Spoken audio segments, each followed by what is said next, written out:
What are you making today, Miss Martha? Well, I'm baking, and I'm recreating one of my childhood favorites. They're discontinued.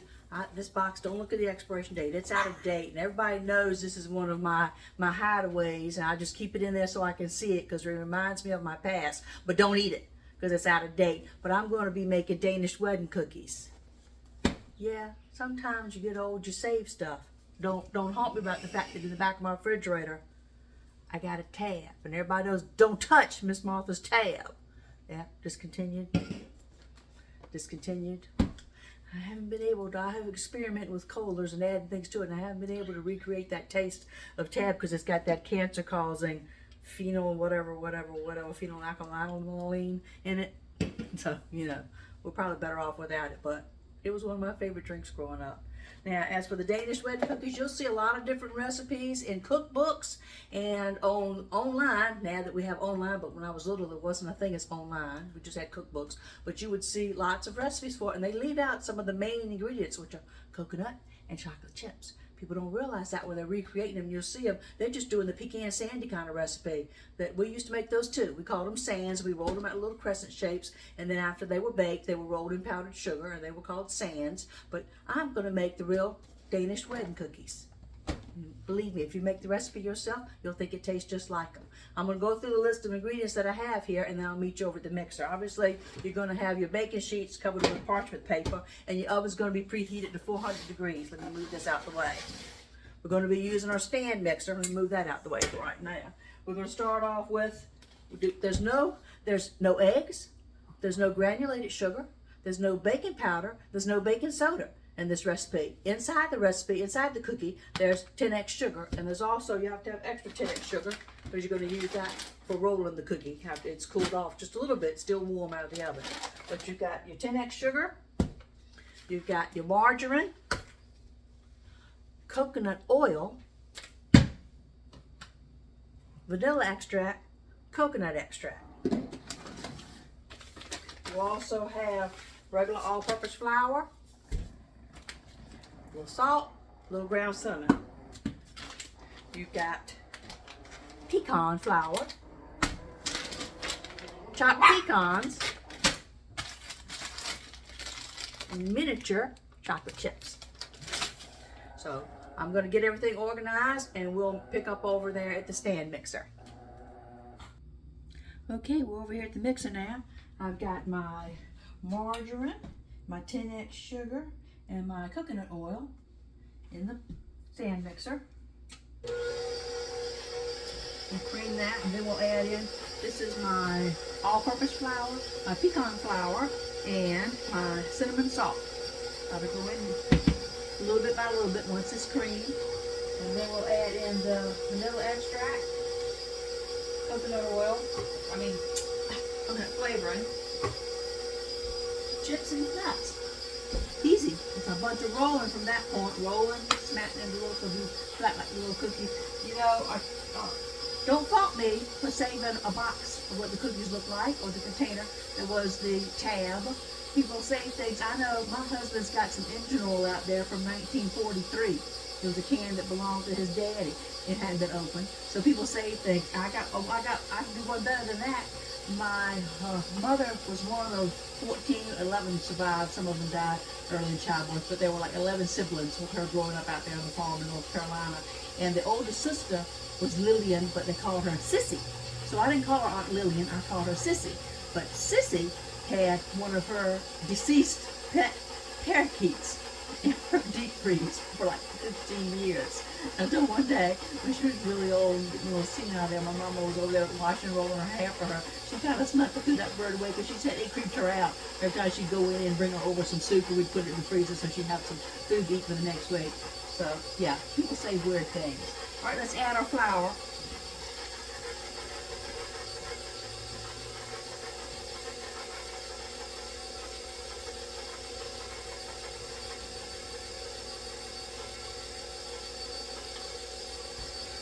I'm going to save time on my video here, see if we can get out of this under 10 minutes today. Doubt it. Okay, that's all incorporated. I'm just going to show you it's a nice stiff dough.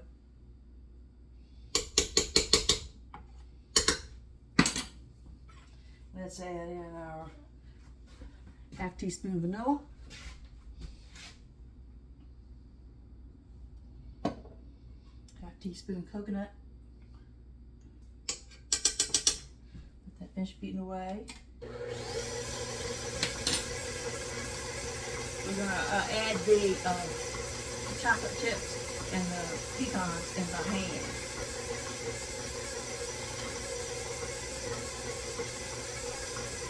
I'll get that moved over so you can see better. Okay. My trusty mortar pestle that I use to grind up my herbs and stuff like that. You clean it really good because you don't want any herb flavor when you're doing cookies, and you don't want cookie sugar flavor when you're doing herbs. But I have taken the chocolate chips as well as the nuts and ground them a little bit in here, only because it's not a chocolate chip cookie. It's just a cookie that has some chocolate chips in it. And even with the tiny, even as tiny as these are, I didn't want big full hunks of chocolate chips in the cookie. See if I can lift this thing. It's so heavy. Maybe I'm old and weak. I usually have my husband come and lift it for me when I'm making spaghetti sauce and stuff. I tell him, get off the Epic Times website, come in here and lift this for me. Same thing with the pecans. Ground them up a little bit in the mortar pestle. Could use a food processor. I have one of those. I've never assembled it. Move that out the way so you can see how beautiful the dough is. There we go. Okay, it's just a matter of stirring all this together, incorporating the chips and the nuts. Then we'll move back over to the counter where I'll put parchment paper on my baking sheets. I'll cut my oven on to preheat my oven to 400, and I'll start rolling the ball. So we'll pick up over there in just a second. Okay, my oven's preheating, and I've got my dough assembled. I've got my baking sheets with the parchment paper on them. I'm ready to start rocking and rolling. However, you know the best thing about these cookies? There's no raw eggs in them. So that's right. You will eat all the raw cookie dough you want. That's good stuff. Oh, I need some Diet Pepsi. I'll be right back. It's actually Dr. Pepper, but whatever, it's all the same. It's not Tab. Wish it was Tab. All right, let's start rolling. Get a clean spoon.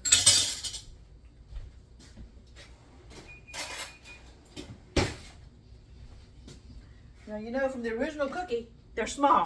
These are larger on the box for, you know, display purposes. The cookie itself is a small little cookie. And there's not much sugar in the dough.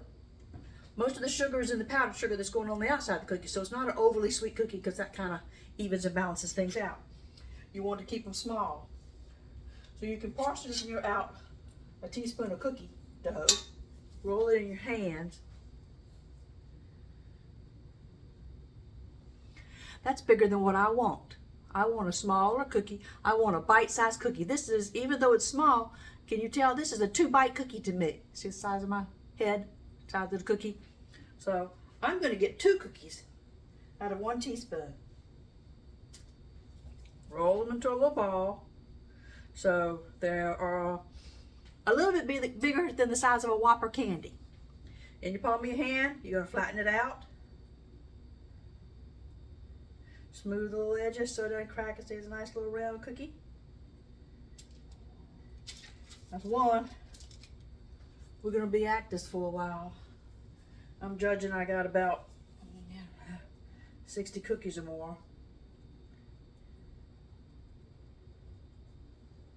2. 1 spoonful is going to give me 2 cookies. Pinch them in half. Roll 1. Mash them down. I'll get in a little groove here in a minute. I'll take my time when I'm off camera. Enjoy the experience. You know, when you're baking things that were something that you did in your childhood and you've done for relatives or with relatives that are no longer with you, that's a little bit too big there. It's all about reconnecting and the memories. Like I said, these were my brother's favorite cookies. I can remember when we were little, we were arguing about them, and I would say, it is chocolate chip in it. It's right there in the picture on the box. He said, no, that's pecans. I said, no, it's not. Those are little chocolate chips in it. It tells you right here on the side of it. It's got cocoa and soy lecithin, which are, it's not just cocoa powder. I've seen people that have shared their recipes, and they're putting cocoa powder into the cookie. So it's like a brownie. And I'm like, oh no, there's not cocoa powder in the cookie. It's chocolate chips in the cookie.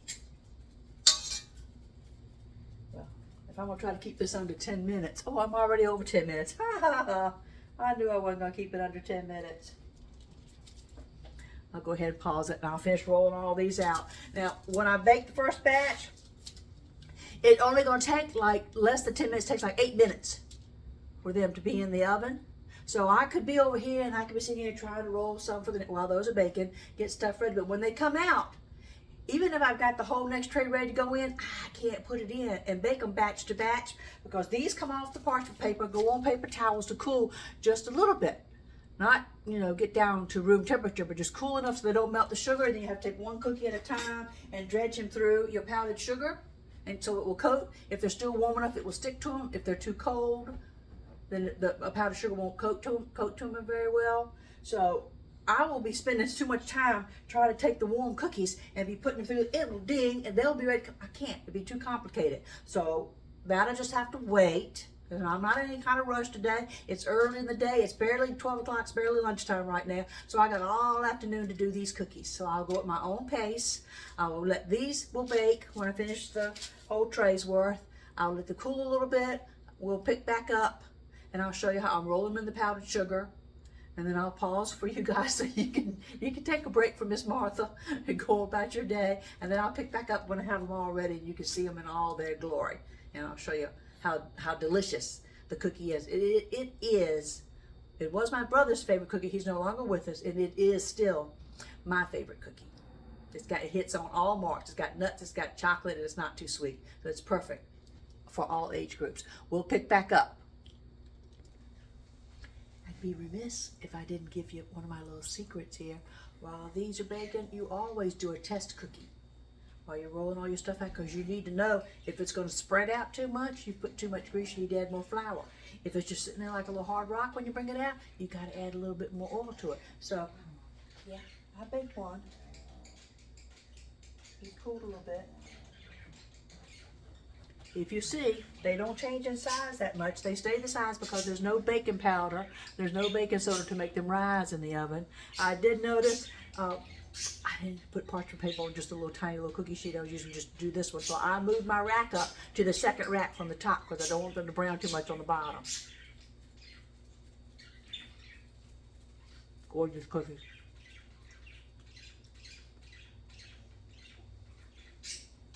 Excuse the sugar. That's not cocaine, it's sugar. Me with cocaine.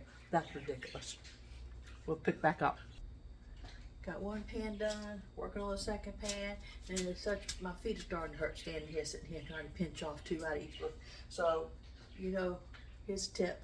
It's easier to go ahead and take them, roll you out the little logs, the size, the diameter of what you want the cookie to be, and you slice them off cookie pieces. And you got it ready to go. But really, sometimes the cookies don't want to stick together. It depends upon how much, it's kind of random. It's how many little chocolate chips or how many pecan pieces are going to be in each cookie.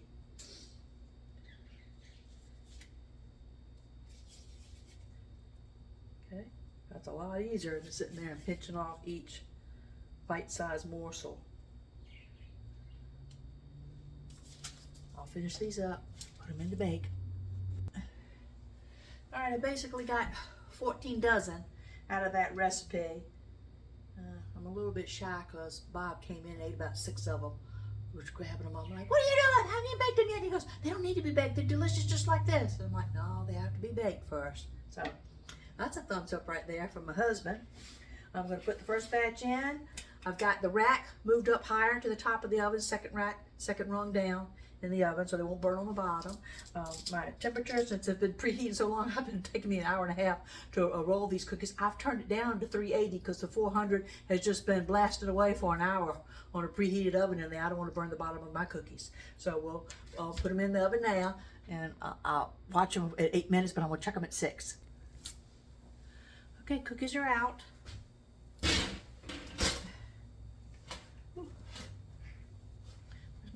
Where's my pop over at? There we go.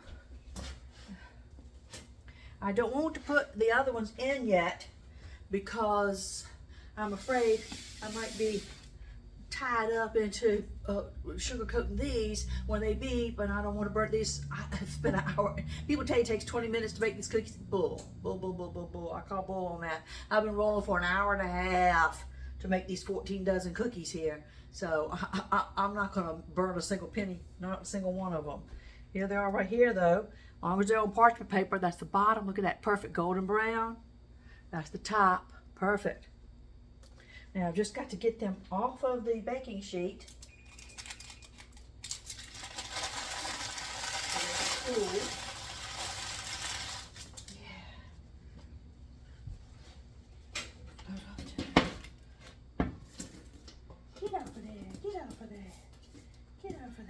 There we go. Move this hot pan out of my way. Oh, everything feels so heavy to me today. Getting old. Okay. They've got to cool for about a minute here. Then we're going to drag them through. I know I'm going to go ahead and open my other bag because I know it's going to be more powdered sugar than that.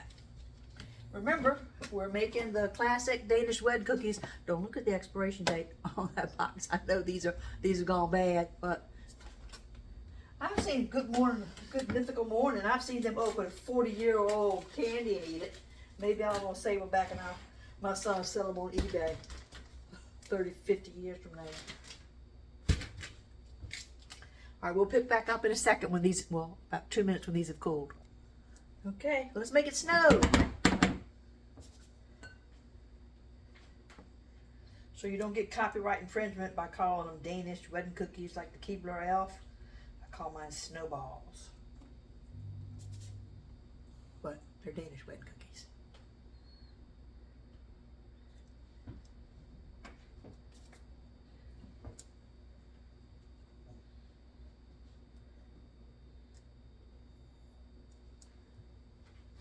Any pretty? Beautiful. Okay, I'll get them all dusted, and then I'll get the other pan in.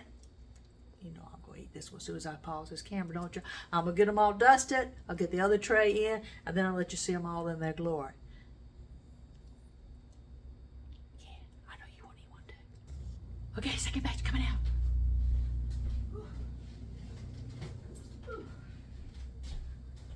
Here we go. Now, close the oven so my chihuahuas don't get a little burnt paw. Off. Move these back out the way here.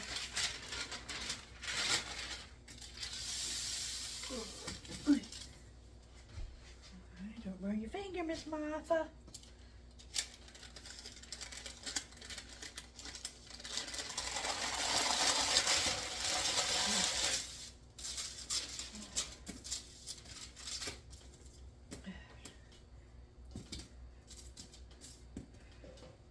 Beautiful, beautiful, beautiful.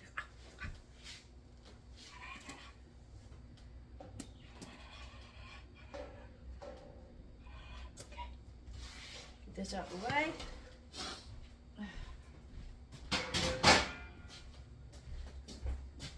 Homeward stretch here.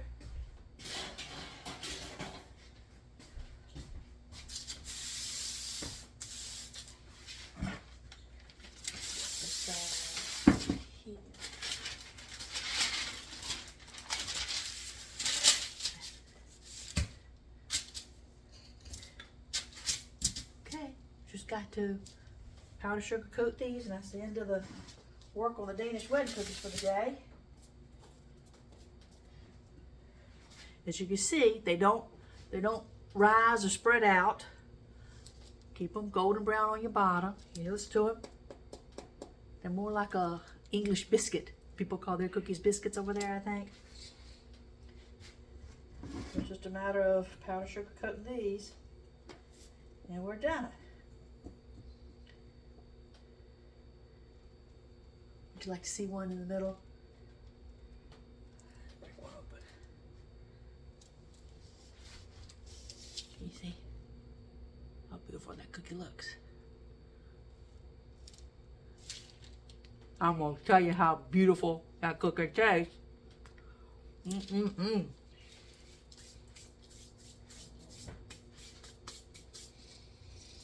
Delicious. Got it all over me. Okay. Thank you for watching. I hope this will become a holiday staple in your house, because you're not going to find those cookies in the store anymore. They're discontinued. Merry Christmas, Happy Holidays to you, and bake yourself some Danish wedding cookies, or, snowballs. God bless.